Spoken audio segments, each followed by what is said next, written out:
in AC2, we are really going to take you on a journey that's going to lead to an incredible revelation. And, the Animus in AC2 is much deeper than it appears. The Animus, again, is the device that allows Desmond to access the memories of his ancestors, so people like Altair and Ezio. But in AC2, it's also, a database that helps you understand whatever you need about the world right at that moment. So it's smart and streamlined. It won't be about fixed menus. It's much more dynamic than that. And you're going to see that the graphics are moving, and in some cases we're taking some risks because we are breaking a few design rules and mixing up the menus when you're not supposed to typically do that. Basically, if you're in front of any of the notorious landmarks in the game, or you're in front of any of the characters in the game, or you're, in special kind of, I guess you could say, events in the game too,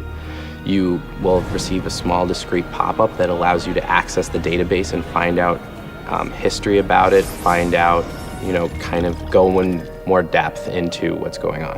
It's leading you, and on the other hand, it's also trying to punctuate moments. I'll give you anything you want. So our objective was to seamlessly merge this very slick, high-tech looking graphic design with a rich, beautiful, historical 3D world. Early on in the story, the player will gain access to the assassin's stronghold.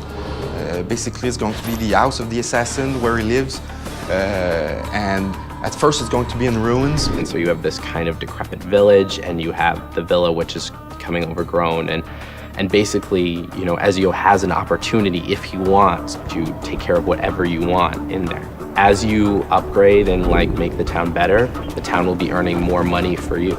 Villas were one of the characteristic architectural styles of the Renaissance. Because families lived so close together in these tight little cities, almost all of them would purchase land outside in the country and then build a country house to go to on retreat, whether it was for weekends or for the summer to get out of the heat of the city. Among other things, the villa will be used to store, if we will, kind of a repository of all the assassin's possessions. So anything he's gonna have gathered through the economic system will all end up at the villa. It's a large place, it's got a library, it's got a lot of relics, a lot of family relics, and by exploring the place and interacting with the people that live there, they'll be able to gain insight into the Auditore family.